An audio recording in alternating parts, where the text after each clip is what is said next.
Welcome to Just an Average Fantasy Football Podcast.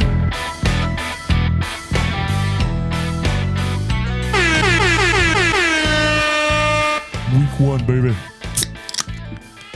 Hell yeah. Oh, man. Okay. Come on, you can do it. There you go. They must have put the lid on this bottle with an impact wrench. They let you know. Well, welcome into week 1 of Just an Average Fantasy Football Podcast. Week 1 of the NFL season, that is. Games start tonight. Tonight is the Cowboys and the Eagles. And no, we should have broke that game down on Monday or Tuesday, but I didn't write a list out, and then I forgot about it. That's on me. Okay. We'll be better in the future, but that's we did talk about it though. In the beginning of the night, we kind of brought the game up and kind of we didn't hit on a little bit of it. We didn't. I also want to go back and say that for some reason last week it slipped my mind that Lamar Jackson's already won MVPs, so he's going to get another one in my estimation. But I was like, he's finally going to get his MVP. He's already done that. That's I don't know. Sometimes the brain's not firing all cylinders. I'm sure some of you know. Yes. And I'm sure we made some other mistakes too, but whatever. That's what we're here for, just to be average. All right. Well, we're going to try to be organized and we're going to try to break stuff down. But before we do all that, you can find us at avgffpod.com. You can go there, click the buttons, go to the places, Apple, Spotify, YouTube, find us on Facebook. You can actually listen on the website if you want to, in as they call it, the embedded player. I have added a few other ones I've never heard of that were on a list today. So like Listen Notes and some other podcast, I don't know. But if you happen to only listen on those, we should be showing up there as well. But wherever you can find us, give us some love, show us some love, give us some follows and likes and subscribes and all the good stuff. Yes, please. Oh, and my co-host Matt Baker. That's me. There it is. I am Daniel Hayes. That's him. Yes, we're off to a rip-roaring fucking start of the season over here. I'm just so excited for football. That's what I'm saying. I'm so excited. I'm all discombobulated. Yes. We were getting everything ready. We're finally into we're going to find out of all the things we're trying to figure out and find out for the season with all our projections and whatnot. So just out here trying to fuck around and find out. Yeah. Well, we've been fucking around. Oh yeah. Now we're gonna find out. Now we're gonna find out. Yeah. So that's gonna be fun. But all right, before we do that, let's roll into some news. Whoa. Apparently it just picked right up where it went off last time. It's because I didn't turn the soundboard off last week. So apparently that just pauses wherever I stopped. And then All right. Well, anyway, here's some news. This just came across the wire. Jaden Blue is a healthy scratch tonight, so that's not good. If he's a healthy scratch, that's not good for the Jaden Blue, truthers out there, which I was one of. It's still early. I mean, it's game 1. He was dealing with something anyways. I think I don't know that that's what this is, but it's also one of them. That's what it says. It says it's a healthy scratch. That's what the blurb says. So I mean, it's like it may just be precautionary. Yeah, like you said, it could be. Maybe he's quote healthy, but because he was dealing with something, like you said. Yeah, they don't want to risk it when they could see what they got in these two guys that they just got in the offseason anyway. Right. So Najee Harris is expected to play tonight, but Amari Hampton did get the start over him. Of course, Najee has hardly practiced at all with the eye thing, so I didn't expect him to just show up without practicing and take the full reins away. Yeah. So we get to see not tonight, but this week, Martin Hampton gets to kick it off. Let's see, Justin Jefferson off the injury report, so that's good. Let's see what else we got. Achane is still limited. You're going to want to monitor that with his calf.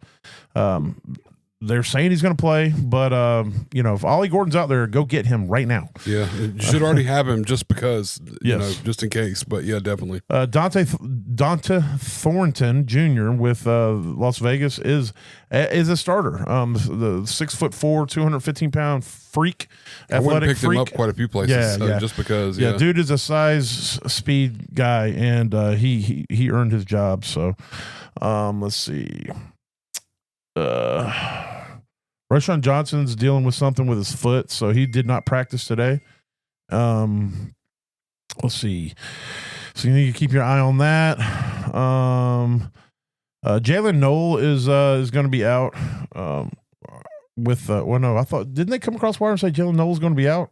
Or is that no, I'm sorry. Who was the guy with Kansas City? Not Noel. Noel's with the Texans, and Christian Kirk is likely to miss. So Noel could get some playing time. That's why he's on my mind. Jaden Higgins is another one to look at this week too. Maybe I'll find it when I scroll down the news. Let's see. Cade Otton had a full practice today, so that's good. There was some speculation he was going to miss week 1. Tyreek Hill still dealing with an oblique and was limited. Like I just said, Christian Kirk looking like he might miss week 1. Chris Godwin's not on the PUP, but they're talking about he's going to be out the first 5 weeks, which doesn't make sense to me, but whatever. Darren Waller is on the injury report. He's dealing with a hip issue. So that's that old man hip, man. Yeah, he was out, and then he came back, and now he's out again. This is classic Waller. They're like, you know what? we don't need a tight end. Let's get rid of Jonnu. Hey, we'll sign Waller. Yeah, and you know what that did? Just filled up their. Yeah, so it could still be. I forget the guy's name who we were all talking about before they went and signed Waller as a potential sleeper as tight end. Yeah. So you can look up the second string tight end. Darnell Mooney is iffy for week 1 with a shoulder issue. Jaden Reed was limited. He's dealing with that Jones fracture. And listen, it's if you have Jaden Reed, it's gonna be like this all season, where he's gonna be there's going to be on the injury report, questionable all week, and then he will play, or maybe he won't. That's just the problem you're going to be dealing with the Jones fracture. It requires surgery to fix. Until he gets surgery, this is how it's going to be. Isaac Tesla was limited, dealing with an illness, so that hopefully he'll get over that. Keon Coleman also dealing with growing injury, and it's not looking good for him as well for week 1. So keep an eye on that. Let's see. Amari Cooper says, you know what? On second thought, I don't want to fucking play. Like, no, I changed my mind. Yeah, I'm good. This is bullshit. I'm going to go back home. Yeah. So for any of the Jacoby Myers people out there like me, that's good news. And for, I'm going to be interested to see if Jack Besh comes in as that third receiver, or if it's going to be Tucker on the outside and they move Myers to the slot on 3 wide receiver sets, and Myers, of course, will play on the outside on 2 wide receiver sets. So, we'll see how they do that. Isaiah Likely sitting out of practice. You can't find the guy's name? I don't know who. I mean, there's Julian Hill and Tanner Connor, but I it was. I think it was Julian Hill. Okay, no, that's how, I don't recognize the name, or those are the 2 guys. The only 2 guys that are active right now at tight end position on the Miami's depth chart. So Jatavian Sanders listed as a tight end 1 for the Panthers, which we all kind of expected that, so that's cool. Oh yeah. Hunter Renfrow is going to be a starter, which we kind of thought that when they brought him back, he was going to immediately go into that third wide receiver deal. Let's see, and I think that's basically it right now for any major news. Juwan Jennings didn't get a little bit of money. He got $3 million added to his contract for incentives for playtime type stuff. Playtime, yeah. He wanted a lot more. I think this is some kind of weird compromise to get everything smoothed over for the season, get going. When I heard, like, he turned down a long term deal because it wasn't big enough for it wasn't enough money. But this is supposed to be like, hey, if you can show us that you're worth this long term this year, we'll give you a little more this year, and if it works out, we'll work a deal. Or he becomes free agent at the end of this year, anyway. So. Yeah. All right. Well, that's the news, and from there, we're going to kick off week 1 with some key games.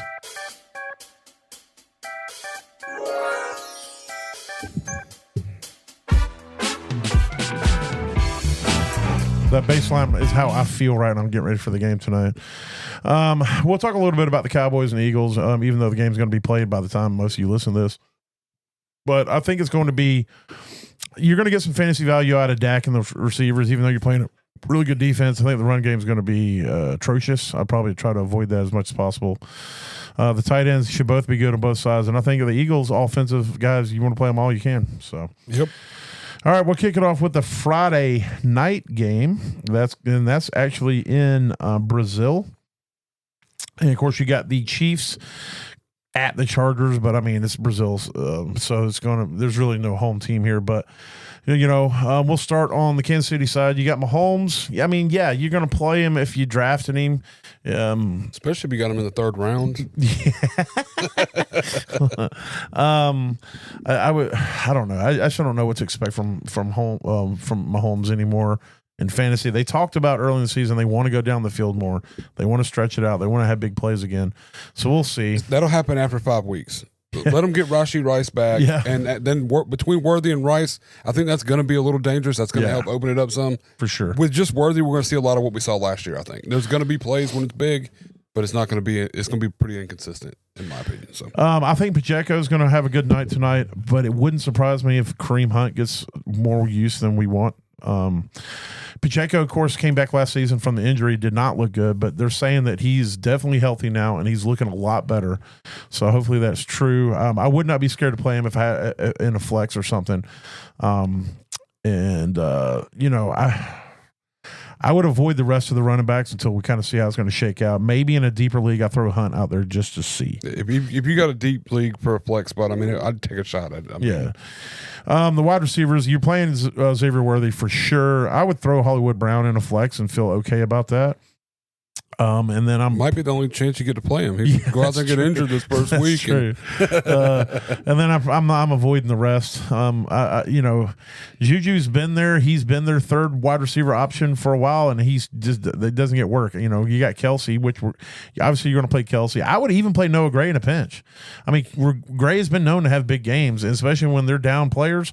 He is he's somebody that Mahomes is not afraid to utilize and get the ball to, and he can get a touchdown or 2 here and there. So, is Justin Watson still there?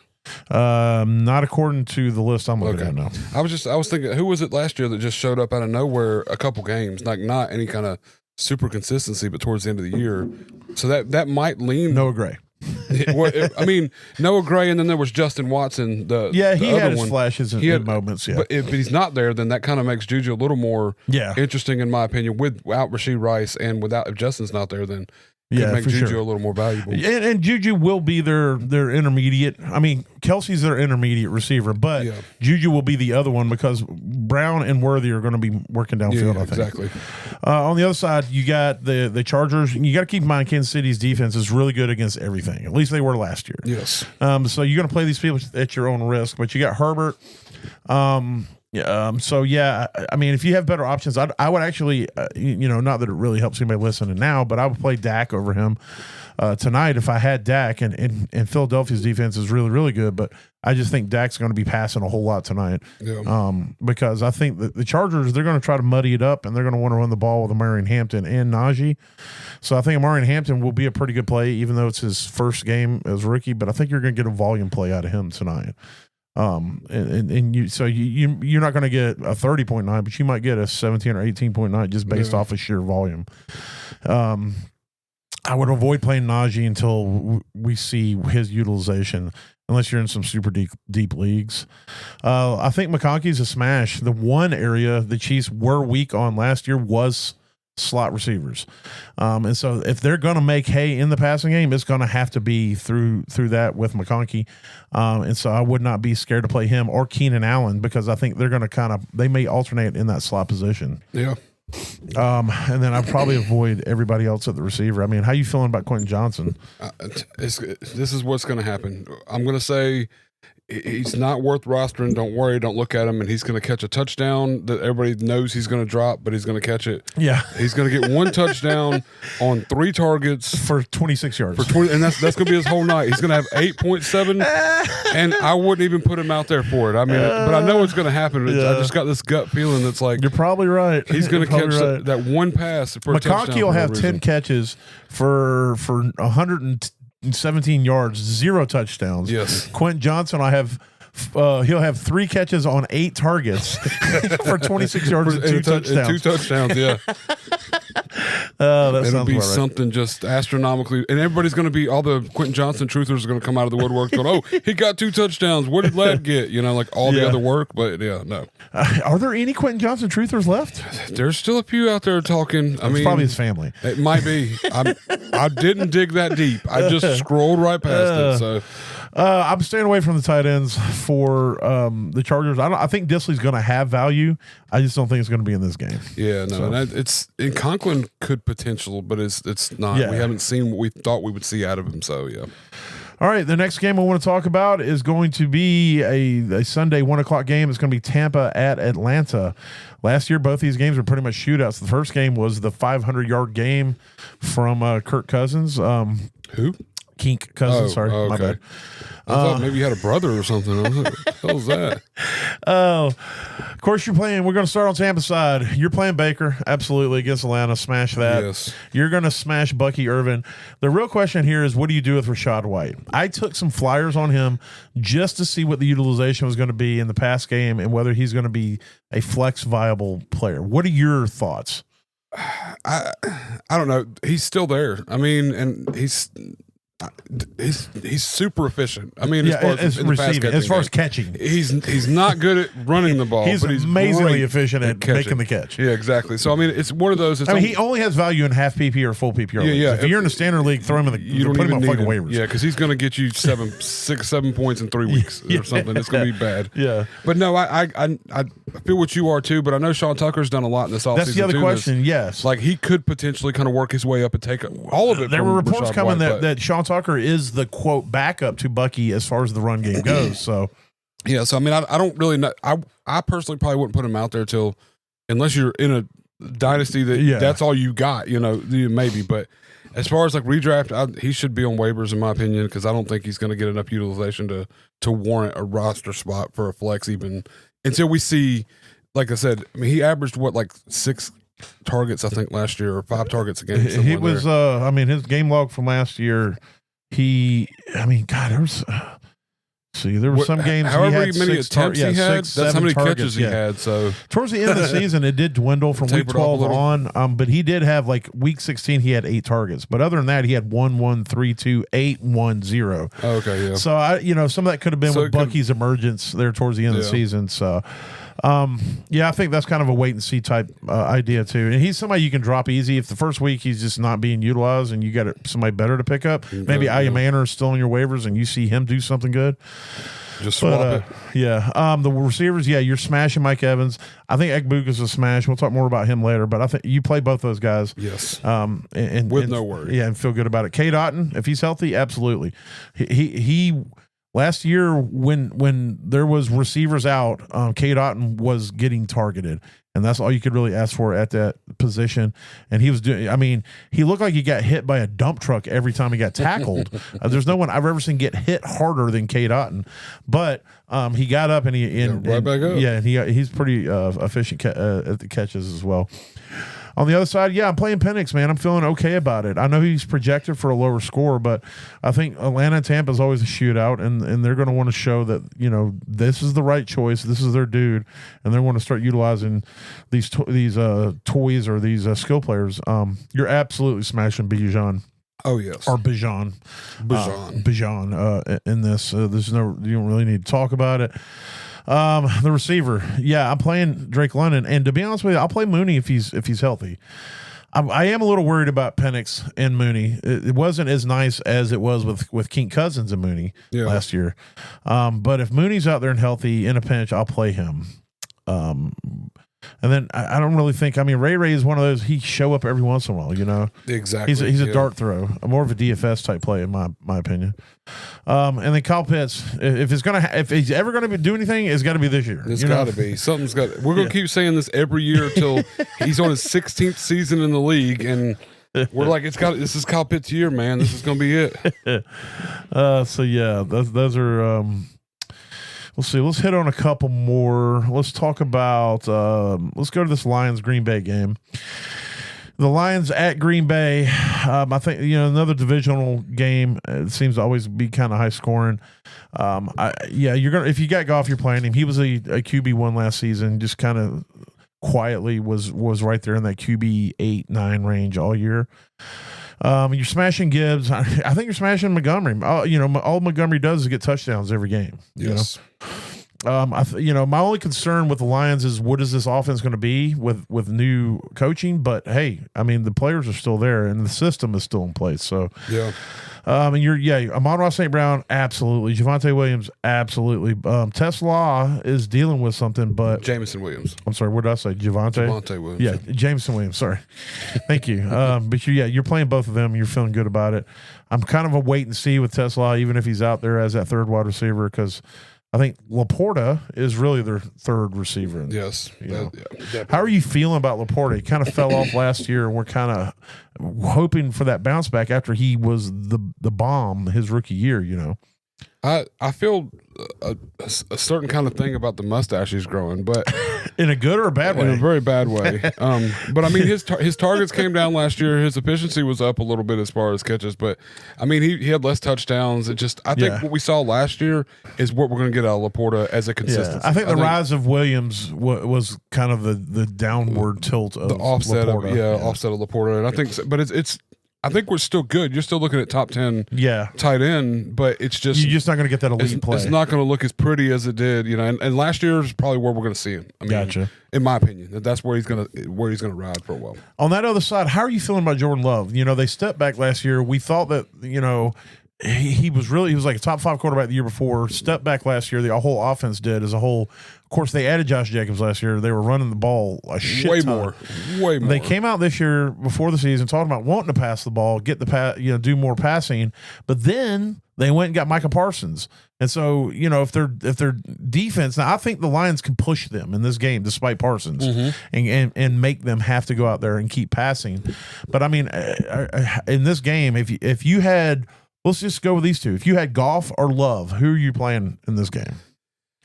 I'd probably go with Love, personally. Okay. And it's partly because, I mean, yes, they've got Parsons now on Green Bay side, but I mean, he's been there for a week and a half. Yeah. 2. I mean, and it's not, I don't know that he's just going to come in and own everything. Right. In the week 1, right now we're, under the. And if I'm not mistaken, he hasn't been practiced. I mean, I'm sure he's been keeping his body right. I think a quad thing, like a. Yeah, but it was back. It was his quote back was hurt because he was in contract disputes, and that's where they all deal with the contract stuff. Yeah. But yeah, no, I don't know that. I know he's an elite talent in the NFL, but I don't know how well that's going to switch over to a whole new regime. Like on week 1. Now by week 3, it may be a completely different animal. But. I don't know. I think Love. It's his time to kind of step up, and he's going to do. Yeah, he's going to do what he needs to do, and there's going to be enough of a back and forth offensively. He's going to have to throw the ball. Yeah, you know what I mean. Like I don't think their defense comes in right now and goes from 10th to 2nd kind of deal just because of 1 week. But I don't necessarily completely disagree with you. The only devil's advocate type counter I would throw is Goff has the weapons. We don't know how these weapons are going to be for Love. And so, he's got Amon-Ra St. Brown. He's got Javonte Williams. He's got Laporta. And so, we know that, we can just skip over Jacobs. Jacobs is a smash, and that's all you're doing. But, we're looking at Golden, Reed, Dobbs, Wicks. And I think Wicks is actually dealing with something as well as Reed dealing with his injury. So you got Golden and Dobbs could be maybe Savion Williams is a dart throw here. Yeah. But if Reed's out there and you got Golden, Reed, and Dobbs, it's going to be interesting to see how that pans out. Who's going to get the play and then and whether they can help Love become that quarterback that you're talking about, and do what you hope he can do. Open that all up. Right. And of course, you got Tucker Kraft. And I think a lot of people are kind of calling for Tucker Kraft to have a really good season this year because of how weak that wide receiver room seems to be. Yeah. Could potentially end up with more targets. I mean, hell, he only had 70 last year. I mean, right. And he didn't start the season as a starter. It wasn't until Musgrave went down. So, now he is the dude. He's entrenched there as that guy. So, I mean, as far as he goes, yes, he's a smash play at tight end. Let's see. Let's hit one more. We got to hit this one. The Baltimore Ravens at your Buffalo Bills. This is a game full of fantasy points and fantasy goodness, we hope. There is a really good defense on Baltimore and a mid to bad defense by your estimation with Buffalo. It could be a little better, even though they've already had 2 defensive injuries in this offseason. I've been kind of sad. But yeah, I mean, we can just hit them. But you're playing both quarterbacks, and you're not even thinking about playing anybody else. Lamar Jackson, Josh Allen, they're always in your lineup if they're healthy. Even if they're not healthy, if they're playing, they're in your fucking lineup. As long as they're starting, you're putting them out there. Derrick Henry, yeah, I'm not touching any of the other running backs with Baltimore. James Cook, yes, and in a deeper league, I wouldn't be scared to put Davis in a flex. Yeah, like a double flex league, or like you talked about with your deeper dynasty leagues or something. Yeah, if you put him out there, and I mean, I'm in some leagues where you got 3 or 4 flexes, so I would absolutely be cool if I had Davis. There's some leagues I fucking wish I had Davis. Oh, I've got a couple of those. I mean, who was that I was asking you about earlier? I can't even remember now. Oh, it was Trey Benson. We'll talk about him a little. Trey Benson or somebody else, and I think if I had Davis, I'd probably play Davis over Trey Benson. Yeah, I'd probably play him over Trey. Yeah. The wide receivers, you got Zay Flowers. He's in. Rashad Bateman, yeah, I'll play him. I don't. D-Hop is weird to me, dude. I just don't know. Like he's been, nobody's talking about D-Hop. It's been very quiet. He's been very quiet. I get it. He's old, but nobody's talking about him in any sense. And it's like if he's got anything left in the tank, he could just be a target hog. And when that's what we were hoping with Kansas City too when he was there last year, and it just didn't seem to work out except for like 2 or 3 games did he actually get. But when he showed up in Kansas City, it was like wasn't it like an in-season trade? This is like and so he's been with this team through the offseason and all. Yeah. He's there as I keep saying entrenched. That must be the word of the day. He is there as their third wide receiver, and he could come out as like a Keenan Allen light, when Keenan Allen was just a target hog for Justin Herbert before he went to Chicago, and then of course now he's back. But I think that's a really sneaky kind of play, and I think we could come out of this next week, and everybody's like, oh shit, I should have got D-Hop. I should have already had him on my team. Yeah, why the fuck I don't have D-Hop on my roster? Or we could all come out of next week and go, yeah, D-Hop's toast. Like, who's D-Hop? Yeah, we might be retiring him in a week or 2. So it's going to be interesting to see how that plays out. You're playing Mark Andrews. I think if this is the time to play him, likely being out. Most likely being out is Andrews is going to be the main dude in that. You have the touchdown upside with him. And the other side, wide receivers, Khalil Shakir, yes. Keon Coleman, if he's out there, that's the only thing that scares me. Is like if I knew he was healthy and out there, then I'm willing to play him. But if he's out there and he's not 100%, I'm probably fading him. Yeah. Unless I don't have better options. I would need it to be 100%. It's been lingering now for a few weeks. And we saw how he dealt with the injury he missed like 6 weeks on a thumb injury or something last year. So I want so hard for it to, everything to work out. But it's one of those where it should work out as long as he's 100%. But I just don't think that's going to happen. I'm probably fading Dalton Kincaid, to be completely honest with you. I don't like the vibes coming out with the coaching staff openly talking about they're going to limit him. It's like you look at their roster and you think he should smash. But with the way that everything feels right now, it's like I feel like he's in the doghouse with the coaching staff or something. This is definitely something that's. And so, like, we could see Dawson Knox play 80% of the snaps this week, and everybody's like, "What the hell? What the hellio?" That'd be kind of cool. Knox and Allen are boys, man. Yeah, that's what I'm saying. And Knox has been there forever, and it just that whole thing about limiting him just scares me. It does kind of offset things a little bit. Like it makes you feel a little something. Feels a little something. Yeah. All right. I guess the last one we'll talk about. We do need to hit on the Monday night game, because we won't be able to talk about it again until Monday. So you got Monday night. It's going to be Minnesota at Chicago. This game is interesting to me because I want to see what JJ McCarthy is. I'm definitely fading him. I don't want to play him until I know what he is. If I can do that. I know that everybody with the late QB people out there, there's probably a few of you who JJ McCarthy's your only quarterback on your roster. But I would say if there's like a Trevor Lawrence on your waivers, maybe grab him and play him this week if you can in a single QB league. But Aaron Jones, I know we'll talk about later, but you definitely play him. I think Jordan Mason is definitely a smash, in the sense of you can play him in a flex league and feel okay. Yeah. Justin Jefferson, obviously, in the lineup. Who? Yeah. And Adam Thielen. I'm playing Adam Thielen, dude. He is going to get targeted. He knows this offense. He knows this team.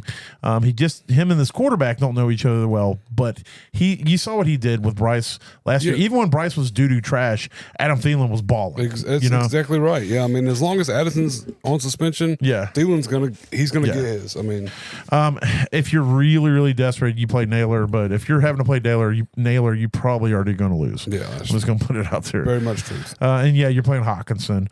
Caleb Williams again. I'm fading him. I want to see.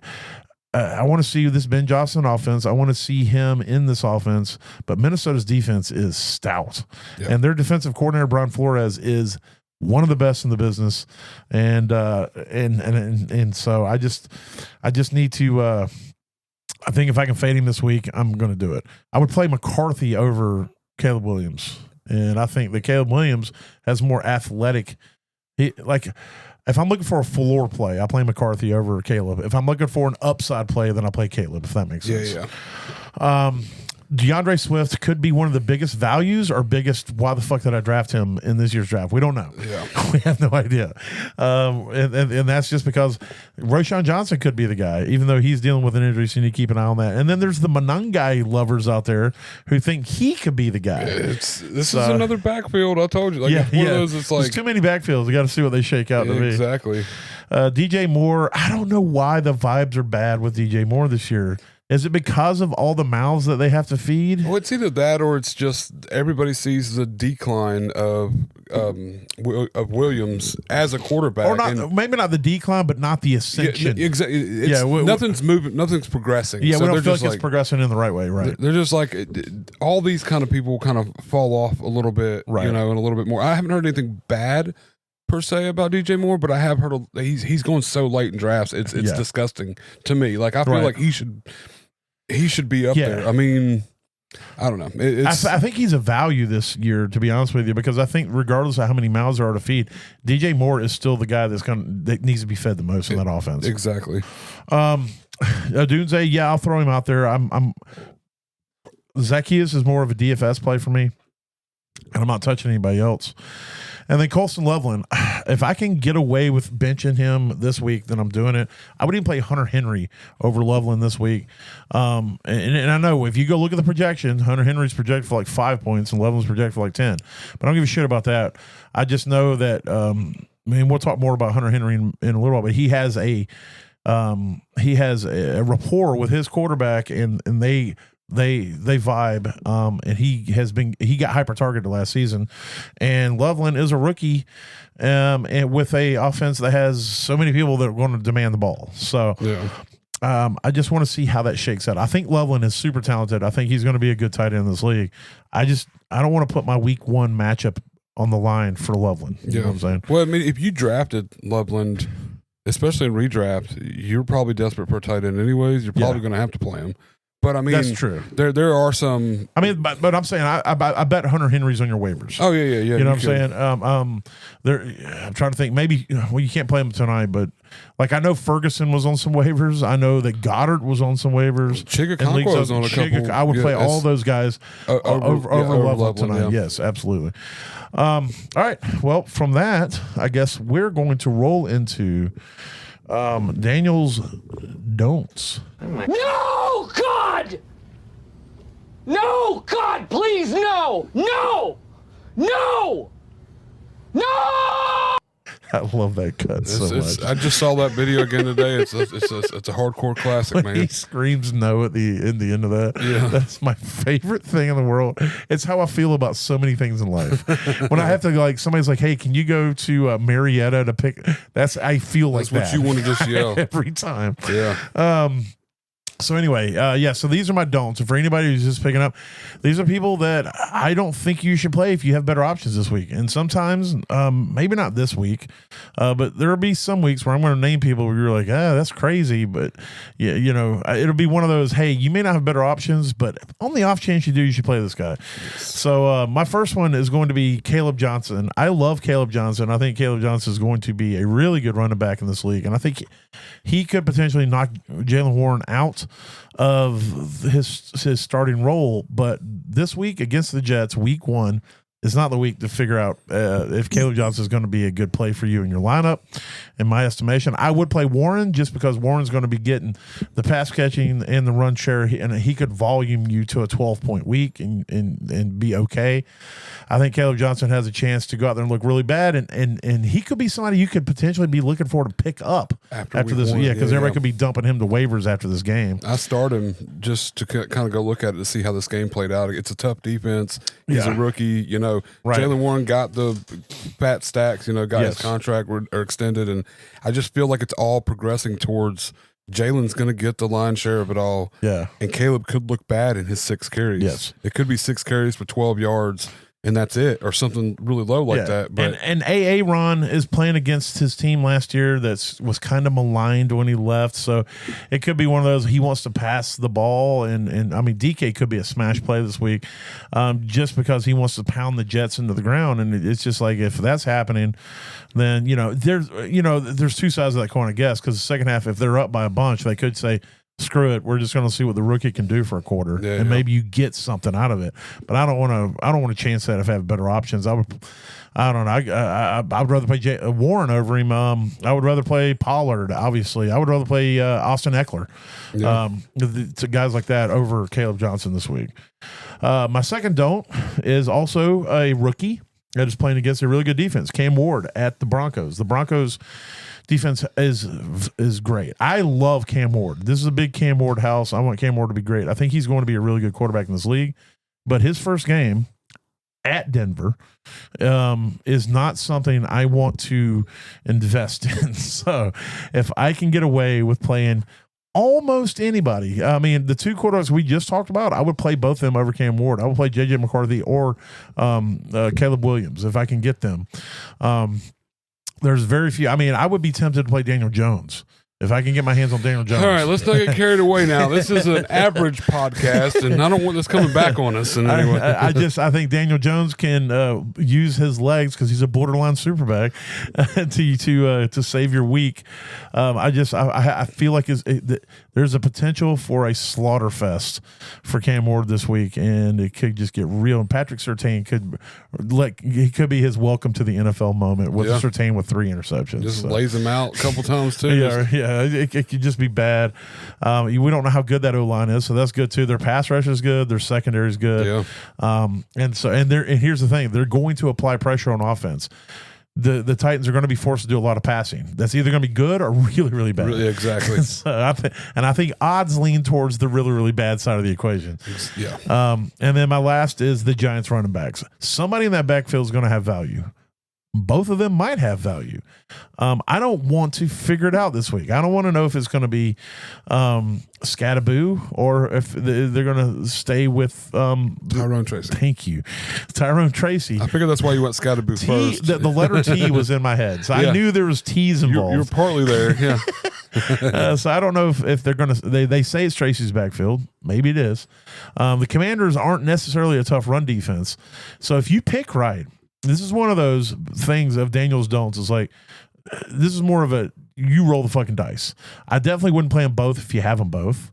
But whoever you pick, if you play it right, you're going to be happy. And if you play it wrong, you're going to be sad. Yeah, exactly. So I think there's better options out there to kind of figure out what's going on. So there it is. Caleb Johnson against the Jets, at the Jets. Cam Ward at the Broncos. And the Giants running backs at the Washington Footy McFootball Manders. Nice. All right, you ready for them? Let's do them. All right, let's hit those bottoms.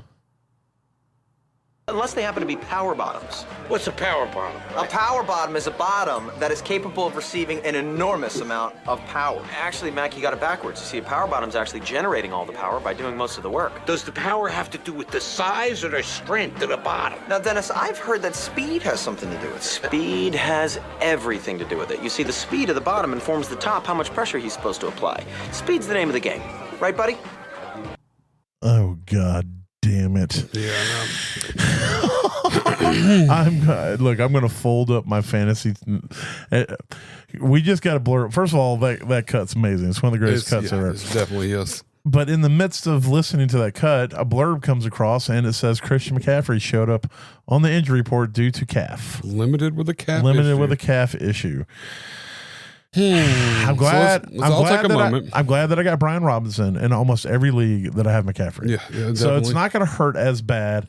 That does relieve a little bit of the pressure of my chest Yeah. from reading that. I'm gonna have to go back through all my teams where I have McCaffrey and see what my other options could be. I traded Jordan Mason in a league Yeah, I saw to that. get Brian Robinson just to protect me from McCaffrey. Which, yeah, And I didn't feel good about it. I think Jordan Mason in Dynasty is a better value than Brian Robinson. They're both the same age, by the way. yeah. I really wanted to protect McCaffrey. So. All right. We'll figure that out later. All right. So anyway, you've got some power bottoms. And real quick, everybody wants to know, this is Baker scours the bottoms of the waiver wires, the 20% or less rostered. Yeah, it's- Is that generally? it's pretty low. Yeah, so he looks for 20% or less rostered players that you, if you're desperate or you're in super deep leagues, you can maybe get. We drew the line. Success is 5 points. If these players get 5 points or more, then he has a successful power bottom. And that doesn't sound like I've had much. some that do some Oh, big weeks. Yeah, I But- mean, you found starting. I mean, I want to say Kyron Williams was a power bottom for you. A bit, Kyle like Williams the very was one. beginning. There was another one that was Yeah, you've had some pretty big plays, but everybody's like 5 points. It's like, hey, listen, if you're digging in the bottom of the waiver wire looking for a 20% or less rostered player to throw in a flex spot, 5 points is like, thank God. That's like, oh man, points are good. That's yeah. And so just to kind of leave, because we do a toast or roast on our Tuesday podcast where we go back and look at our projections and we either toast each other or roast each other. And it's like I got to the point where I was going to have to roast him every week because his power bottoms weren't putting up 10 points. Yeah, they weren't And so doing- we had to give 5. But I'm getting it. Yeah. And it takes a few weeks. It's tough first week of the season. We don't know what the defenses are going to be. We don't know what these rookies are going to be. So I'm digging, and this one might be like on the cusp of that 20%. But Trey Benson, running back, and this is primarily based on the fact that they're playing New Orleans, and I think that there's a good chance that the Cardinals are going to be up pretty quickly, and they're going to run all over New Orleans, and they're going to put Benson out there. Benson didn't have a lot of playing time last year, and to my knowledge, I don't recollect there was injury. I know there was a thing at the end of the season where he had a quad thing, but Are you talking about James Conner? no, Trey Benson. Oh, Trey, no. Like I said, so I don't think he missed time for that, but I think that this is going to be his second year in it. And if they do get a little bit of a lead, we could see more of them, especially against someone as soft as the New Orleans Saints. So I'm feeling like this could be a called good them week. soft. Oh yeah, this could be a good week if you need some deep dive and you're checking your waivers trying to get him. Trey Benson's probably still available, and I'd feel confident plugging him into a flex spot and seeing what you get out of him. Okay. Next is Theo Johnson for the Giants versus Washington. Rookie Russell Wilson throwing the ball around. Theo Johnson kind of flashed a little here or there. A lot of people are looking at him, but he's still so deep. He's barely owned. Yes. 7%. Yeah, roster. It's super deep to find him, and I just think this could be a good game. I don't know what Russell's got left in the tank, so I don't know that he's going to be able to hurdle it downfield, and he doesn't really have. I mean, Malik Neighbors is there, which we'll talk about him a little later too. But I think this is going to open up, and I think Theo's going to be like a safety valve, and it's just he's going to be there if that makes sense. And they're going to have to throw the ball because they're going to be playing from behind most of the time, I'm sure. So I mean, like last year, he showed up towards the end of the season, and he wasn't super dominant, but for tight end points, he was a tight end 7 in week 9. Yeah, and he was getting 6, 6, 6, 5 targets there towards the end, and then he got hurt week 14 and was out the rest of the season. And you got to think the targets too. That's Daniel Jones targets, week 13 was out the rest of the season. or not Daniel Jones. Those but, were Tommy DeVito or Drew Lock. target. Yeah, I mean you got Russell Wilson out here now, so. I mean, and if he gets 5 targets from Russell you Wilson. had to be bad when you're sitting there going, hey, he's got an upgrade with Russell Wilson. Yeah, this guy's got Russell Wilson throwing to him now, So I just think now would be a good shot, especially for like in a very vast tight end landscape. Yeah. You could grab some guy off your waivers week 1 and potentially play him and have a tight end set if it works out, Yeah. He could fit this offense and be viable through the rest of the season, but And then here's one that I'm just going to throw at the wall and see if it sticks. And it's just super deep. The wide receivers, I'm so torn, and I don't want. I want one that's like, I called it. Yeah. And this will be it. Diami Brown. Oh, you think he's finally going to for do Jacksonville? something? Well, for Jacksonville. Yeah, he did get paid $10 million to go there. They paid him some money, and the options around him are limited. Right. So I mean, he could step up, and they're playing Carolina, which I feel like Carolina's defense is kind of The options aren't. What are you talking about? The options around him limited. He's got Brian Thomas Jr. and what's his face in front of him? I forgot about Travis Hunter. Travis Hunter. Yeah. I was just thinking Brian Thomas Jr. and that was the end of the list. I forgot all about Travis Hunter. Okay, well the options are great, and he could still get open in the middle of the field while they're getting covered up. Or either way, they did pay him, and Terrell loved him being drafted, and really had high hopes. Coming out of maybe college, he was very dynamic. And you have to also keep in mind. I don't know why I can't remember the head coach's name, but he was Tampa's offensive coordinator last season. Duval. What was his name? Yeah, starts with a C. I'm pretty sure it starts with a C. That guy. But anyway, he, when Tampa was rolling, they could support 3 receivers last year.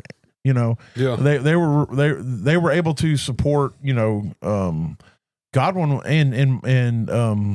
and Davis were absolute monsters. Yeah, Evans and Where Godwin. did Davis come from, bro? My brain, I am short circuiting right now. You're so excited for football, man. That McCaffrey news is throwing me for a loop, dude. No, same. I'm sorry. But yeah, Evans and Godfrey, and then McMillan came on towards the end of the season too, and so there's definitely room there for another receiver. And there was weeks when Otten was big shit, with targets and all that stuff. And Rashad White and Bucky Irving. I mean, they threw the ball all over the place. There was 6 mouths to feed, and everybody was eating. So I mean, Did you look up the coach's name? I don't want to. All right, I got to look it up because then I got to see his face, and I don't know if I want to deal with that. His face is annoying. He reminds me of like the Mad Magazine cover, but a less attractive version of it. Yeah, it does look a little bit like Alfred E. Newman. But yeah, no. So I'm looking at Diami Brown. I think if it's super deep, like you're just digging, and you want to take a shot, this could be a week where we see a little bit about him, especially since he's been in the league for a while, and we don't know rookies, and sometimes it takes a couple weeks, like we saw with Justin Jefferson, for them to get established. So Travis Hunter could kind of, I'm not going to say fall apart, but not be what we're expecting Cohen. to be. Cohen, that's it. Oh my God, dude! You think the look at that face? I'm telling you, I can't. Why did you do that to me? Here's the other thing that pisses me off. I'm 9 years older than Liam Cohen. That's and he looks like if the Mad Magazine guy worked for Willy Wonka in the Chocolate Factory. Like it's like he looks like if Willy Wonka and Alfred E. Newman had a love child. It just had Oh my God, dude! I can't. Why do you keep doing this? Oh God, I do. Imagine that face going Duval. No, I don't want to. Man, I want to punch it. I want to punch that face. But yeah, so I'm out here. I'm looking at Trey Benson, running back, Theo Johnson, tight end, and Diami Brown, wide receiver for Jacksonville now. So love it. I'll throw one wide receiver just because we should do that. We should start throwing in. You give me one don't, and I'll give one bottom. My bottom would be Hunter Renfrow. Just in that same game, I think there's a potential for a shootout, and Hunter Renfrow is going to be the slot receiver, so you could get some love there as well. Let's see what my don't would be. I'd probably be my don't would be Travis Hunter. Apparently so. Yeah, 'cause I forgot he even existed. My don't's going to be Josh Downs. Oh snap! Yeah, let's go with that. Wow, just throwing some. It's just here it is. Yeah. This is it right here. I'm going to go for it. Yeah. Let's talk. What you did is you're like, who's the quarterback for the? Oh yeah. All right. Daniel Jones. Who's their? Oh yeah. I'm like, it'd be easier to get Michael Pittman, and he's probably going to have a better game. So don't play Josh Downs unless you have no other option. Go grab Diami Brown. All right. I don't have a. Do you have a sounder for the smash? Yeah, we need probably. a sounder. Did you connect? Oh shit. Okay. All right. These are our smashes of the week. I'll go ahead and kick it off at quarterback. my quarterback smash of the week is I am taking Drake May versus the Raiders. The Raiders are traveling to New England, and I think New England they're a dark horse team. You get a whole new coaching staff. You have a really good coaching staff up there now. They're going back to Josh McDaniel as an OC. And I think this team has the potential to be really good offensively. They were already fairly decent defensively. And I think this will be a time for them to show out and show off for them and with the tools or the players they have in the receiving core. I just think Drake May is going to, in his second year, he was last half of the season starter, and he showed up a little bit last season with a terrible coaching staff and a terrible scheme. And so you give him a better scheme, a better coach, and then he goes out, with Vrabel. Finally, the whole time I've been trying to remember Vrabel's name. With Vrabel and what he is, he brings a lot of stability at the head coach position, and I just think that this team is going to be dangerous, and Drake May is going to be the helm of that. And the way he uses his legs, I want to say he ran for almost 400 yards last year, but he only played like 11 games. Yeah. So, you stretch that out, you're talking 600-700 yards. So that's the type of thing you can get. You can get 30 plus yards of rushing from him per game with the option of him getting into the end zone. And so I think Drake May is going to be a smash this week. And after this week, everybody's going to be like, shit, I should have got drafted Drake May. Well, to add to that a little bit as well, I mean, they did add Stephon Diggs, and he's kind of a quarterback unlocker. I mean, he's amazing, as long as he's got anything left in the tank. Yeah, and as long as Drake May keeps him happy with targets. Yes. And it's only, I mean, we saw what CJ Stroud did with Stephon Diggs out there. And then the season when Diggs got injured, all of a sudden everybody else was injured, but things started falling apart. Diggs is special as a receiver. You say whatever you want to say about Diggs as a person, as a receiver, he's amazing, and he is a route technician. Yes. He is a crisp and clean route runner. He's a big ad, in my opinion, for Drake May alone. And then Pop Douglas is just a solid receiver as well. They brought in the Travion Henderson at the running back position, who is dynamic. And then, so Drake May is my quarterback smash of the week. My smash is pretty obvious, and I went because I'm just going to play the odds. Yeah, you went with fuck it. I'm going to grab one of the big boys and ride it. Joe Burrow. Yeah. But I will say this though. I think I heard a little clip. I don't watch or listen to podcasts, but I did see one video that come across when I thumbed through stuff in the morning. But I want to say Joe Burrow's never finished as a top 10 quarterback in the first of any opening season since he's been in the league. He sucks at the beginning of the season. So, but he's also generally hurt coming back off an injury. I think this is the first time he's not coming back off an injury or something. He's come into the beginning of the season completely healthy. And so with that coupled with, I mean, they're playing against the Browns. Flacco's going to go out there and let the balls fly, and the Bengals defense is garbage can. I think on nothing else. About letting the balls fly. I'm telling you. But that's Flacco on that high-powered offense, man. But and your high-powered balls. Exactly. But I think this is going to be and when I say smash with Burrow, I'm smashing him as like he finishes QB1 this week. Yeah, deal. That's when you grab one of the big dudes, you're saying that he's going to be the top dude. Yeah, I think I'm saying if Drake May finishes this week at like QB8, he's a smash. Oh no, it's definitely a smash. Yeah, no, I get it. I just wanted to make sure I reiterate. Yeah. I'm not smashing him going. He finishes 10. I win. Yes. I'm like, oh well, that sucks. But I'm saying he's graded QB1. on a different scale. Exactly. We'll say as long as Bro's a top 3, your smash wins. Smash wins. All right. And as long as mine's a top 10, my smash wins. Your smash wins, exactly. All right, well, give me your running back smash of the week. I'm smashing Old Man Jones before he's not done yet. I think Aaron Jones comes out and has a great week this week, playing against the Bears. I got my walker. I'm ready to go play, boys. Yeah, there's quite a few. There's a couple running backs this year that I think they're on their way out, but they're on the rise to have their last great season kind of deal and do really well. He did well last year with a heavier workload. He had the most work last year his entire career, which kind of scares me for this year. Yeah, well, but I think this is game one. This is week one. I'm smashing right now. This is we're playing for this game. I think if you're going to get smashes out of him, this is going to be now. Yes, and I think this is going to be a great week. We're going to see Jordan Mason touch the ball. I don't doubt it, but I mean, we saw him with Green Bay with Jamal Williams out there having good weeks while he's still out there. Well, one thing he's is so dynamic. Mason's not going to be involved hardly at all in the pass game. And Aaron Jones just run out on the play. They played him Jones everywhere. could play wide receiver if they wanted him to. Exactly. So I mean, I think this is going to be a good week against the Bears. It's going to be a shut the Bears up. And they're going to go out and run all over them. So, look, I wish someone loved me as much as you love Aaron Jones. I do, but I think it partly comes back to he saved me a fantasy year. Yes. While I was in the hospital having my son. Yeah. When he was a rookie, because Ty Montgomery got injured, and I picked up Aaron Jones as backup off of waivers that night in the hospital parking lot. Like I remembered putting in the waiver claim and all that stuff, and I ended up getting him. He balled out for me. Yes. So, it's got a special place in my heart. Yeah, man. no, I know. All right, my running back smash of the week is James Conner against the Saints. A lot of what you were talking about, why you picked Trey Benson as your bottom, is the same reason why I picked James Conner as my smash. I think he's playing against a what was last year a weaker run defense, and I think Arizona is going to roll into New Orleans, and they're not going to have to do a ton of passing to beat that team. That. The Saints offense is garbage can, or they seem to be. I don't expect Desmond Ridder. That's right. It's not Rattler. It's not. It's Rattler. It's Rattler. Okay, it's Spencer Rattler. You got me second guessing myself now. I tell you, I'm just gonna say the Riddler. Yeah, the Riddler just covered all. That covers both of them, and if in whatever situation. So the Saints were 31st overall in rushing yards allowed. Yes. They allowed an average of 141 per game. The Panthers were 32. Yeah.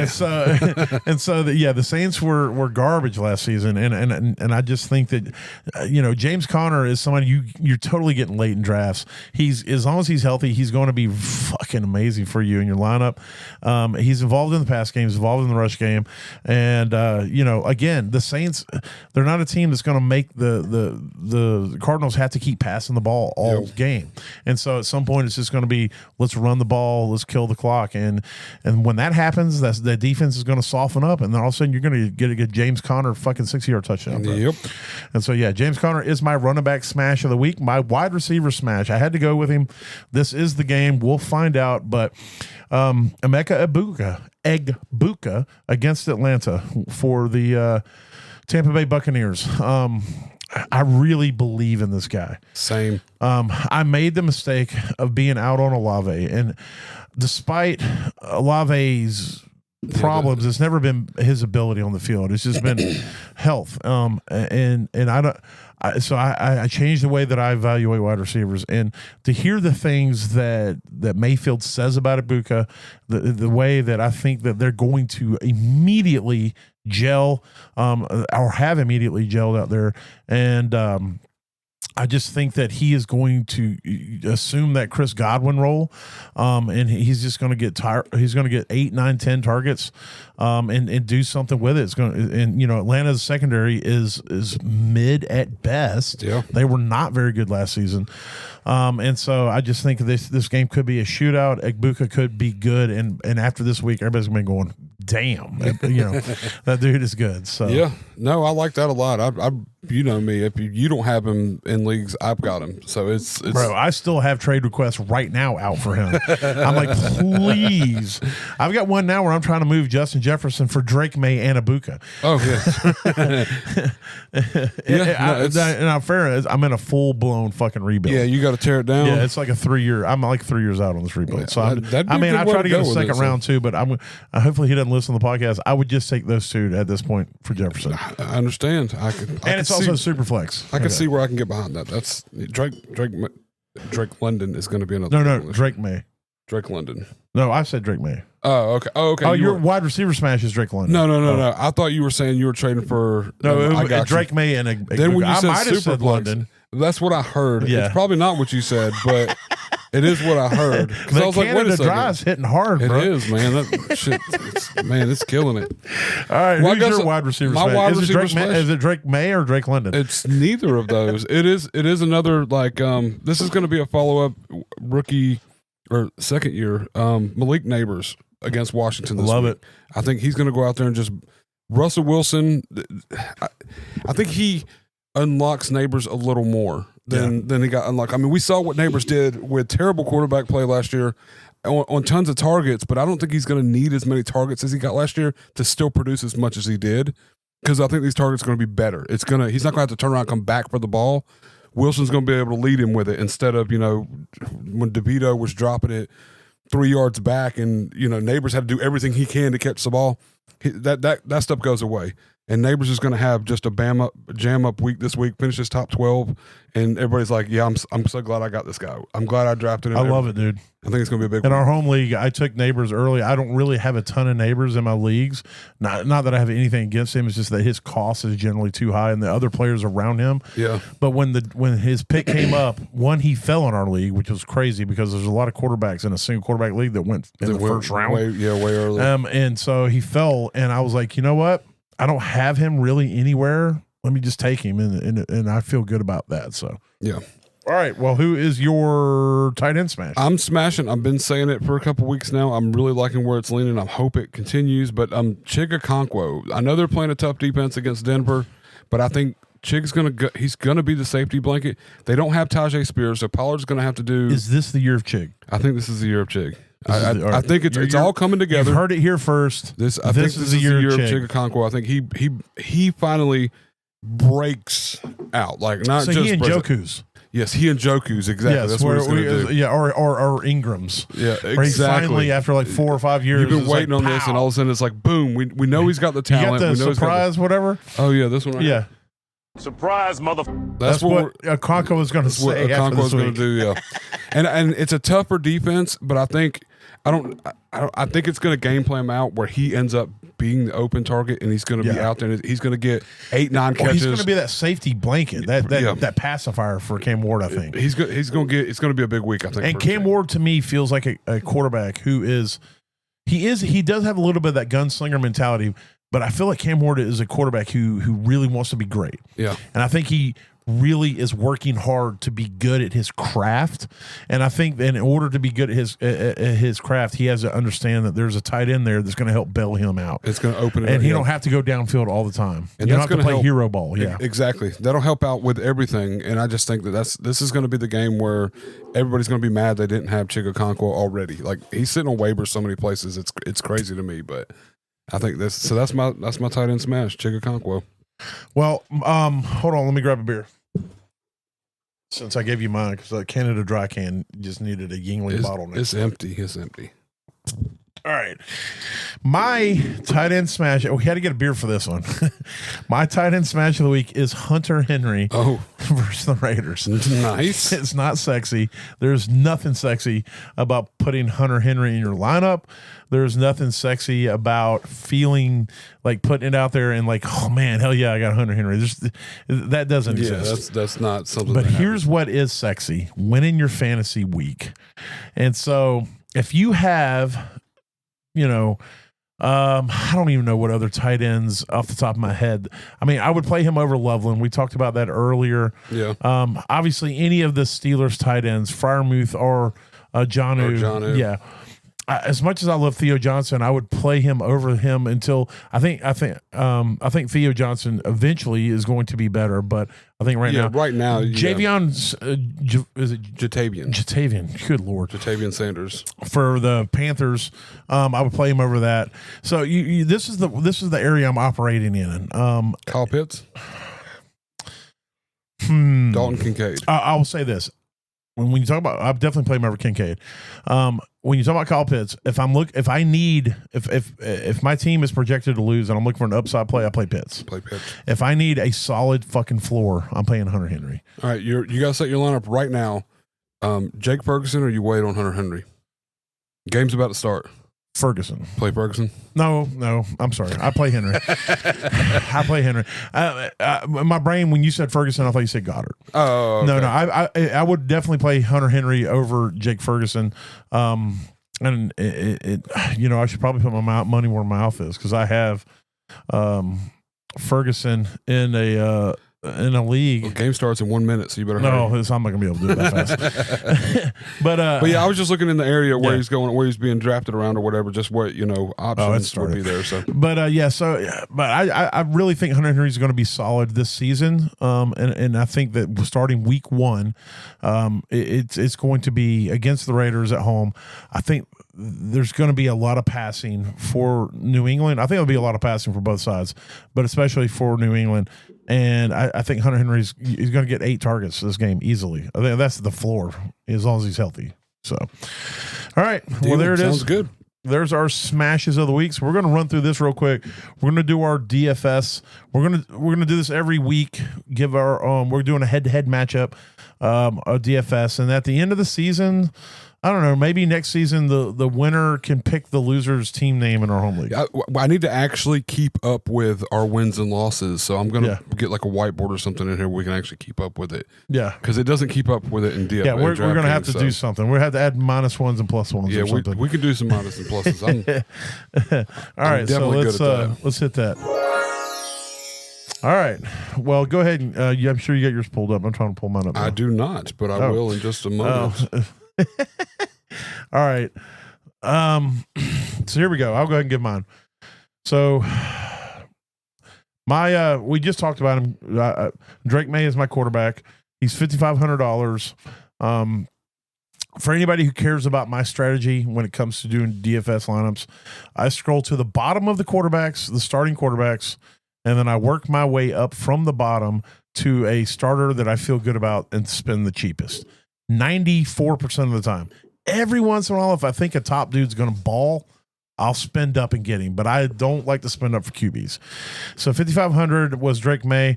And I like to save money at the QB position because that gives me the which this is going to suck. I have Christian McCaffrey at 7,300. Now we're going to reserve a swap out for that. I don't know who I would swap at 7,300. Let me go look.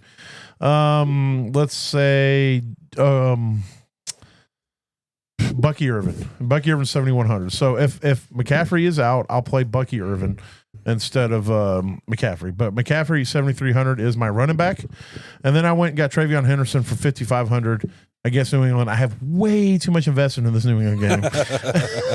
And it also gives me opportunity to spend up at wide receiver. And I went with Jamar Chase and at 8,100.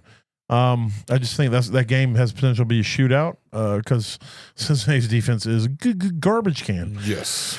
And then I think with the announcement of Kirk most likely being out, I threw Higgins in, a wide receiver with Houston. I think he could potentially have a good game at 4,800, and then that helped me get Drake London at 6,500 as my other wide receiver. I went ahead and did throw Hunter Henry in for my stack. Apparently, I have a New England triple stack.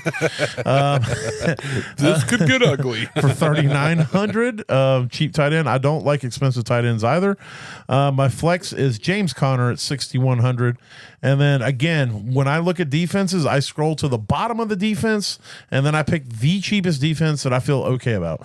And this week is the Giants defense at 2,300 against Washington because they're a solid defense.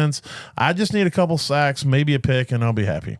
Well, I'm gonna start at the bottom. I went the same route you did with defense. I scrolled all the way down, and then went with the one I thought would be the better of the worst, I guess, and mainly because who they're playing, not necessarily because of how good they are. But I picked Carolina over Jacksonville. They were my first pick, but I didn't want to be a homer, so I closed out. I did that for you. Yeah, I got you on that one. Because I will be honest with you, I first picked Carolina, and then I'm like, no, I'm not going to be a homer, and then I went and got the Giants. I went straight for that just because I felt like it was the best option at $2,400. It's nothing. Yeah. But then I spent up almost everywhere. It's weird. I don't know. The only where I played down, I did go cheap-ish on my tight end. I got Njoku at 4,700. I love that play. I think that's going to be just money well spent. That's going to make up for anything I was bucked up on the rest of him it. and Flacco are the bestest of buddies. They that's are. ever lived. Those videos are freaking hilarious. Like, man. I want to see a new Robin Big show, but it's Flacco and Njoku. That would be hilarious. Yes. He's my best friend. And then I road trued a couple of my smashes here. I got Joe Burrow as quarterback. I spent the money. Yeah. I didn't stack anything with him, but I did go ahead and I got Alvin Kamara. I think he's got a good matchup against Arizona, and Absolutely. he is their whole offense. Yeah, 100%. So J.K. Dobbins, I feel comfortable at the beginning of the season. I think R.J. Harvey's going to take some of it, but right now I'm taking advantage of J.K. Dobbins. We saw what he did early last season for the Chargers. Yeah. Came in and balled out of nowhere. So, of course, Malik Neighbors is in my lineup. Just talked him up. And then here's where I spent down a little bit. Wandale Robinson. Dude just gets targets. He gets targets. He's going to get it. And then Michael Pittman Jr. I said it. Yeah, I'm with you. I think he's going to be the number one. A lot of people calling for downs, but I think it's going to be Pittman. $4,900. This is going to be the cheapest you get him if he does open up this, Right. And then Wandale was only $4,500. So I mean, it's like both decent spends with high upside, in my opinion. And then I went hard on my flex. Got to go Jahmyr Gibbs, $7,700. I love that. I take Against it where I Green can get Bay. it. I mean, yeah. he is that offense. It's another thing. It's him and Kamara to me are very similar in the fact that there's so much that it's relied on by them, and they do so much when they do get the ball. There's way more tools though with the Lions. I mean, you got Amon-Ra St. Brown and J-Mo, but you're right. And you got David Montgomery. But yeah, the good thing about Gibbs is, I think even more so than Kamara, is that Gibbs can get 10 touches and still get you 30 fantasy points. Mm-hmm. You know? So. Yeah, Kamara's going to get you 30 points, but it's on the shoulder of 29 attempts and 7 catches and 2 touchdowns.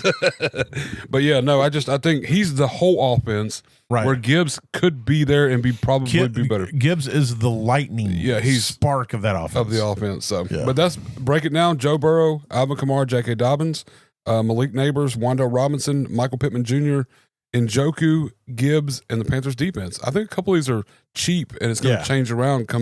It's early. This is a good chance to get some pretty. And if I play any names. cash games, I'm going to roll with both. I'll roll with my lineup, and if I play any tournaments, I'll put both of ours in the tournaments. Yeah, I'm gonna throw mine out there a little bit because I really like looking at it, and I really like my lineup. That's the great thing about week one is like everything feels good. Everything looks good. Yeah, you don't have anything to go on other than your own ideas, projections, and you're like, everybody's gonna max out, and I'm gonna destroy everyone. And then after week one, we're all gonna panic. We're all gonna panic. We're gonna rage dump. We're gonna it's gonna be the worst thing that's ever happened. I rage dump on the way home today. That's why you had to buy new pants. Exactly correct. Well, listen, that's week one in the books. We will get back to you next Tuesday. Buffs will be back here as we review what did happen during week one. And then we'll be back out next Thursday, hopefully, or Friday, usually Thursday. But as we get ready for week two. So if anything we say or do helps you get to that average place in your leagues, that means we did our job, because if you finish average, Matt, you don't finish last. That's 100% right. So hope you guys are good out there. We'll talk to you next week. Have a great fantasy week, and don't overreact to week one. Exactly. Holla.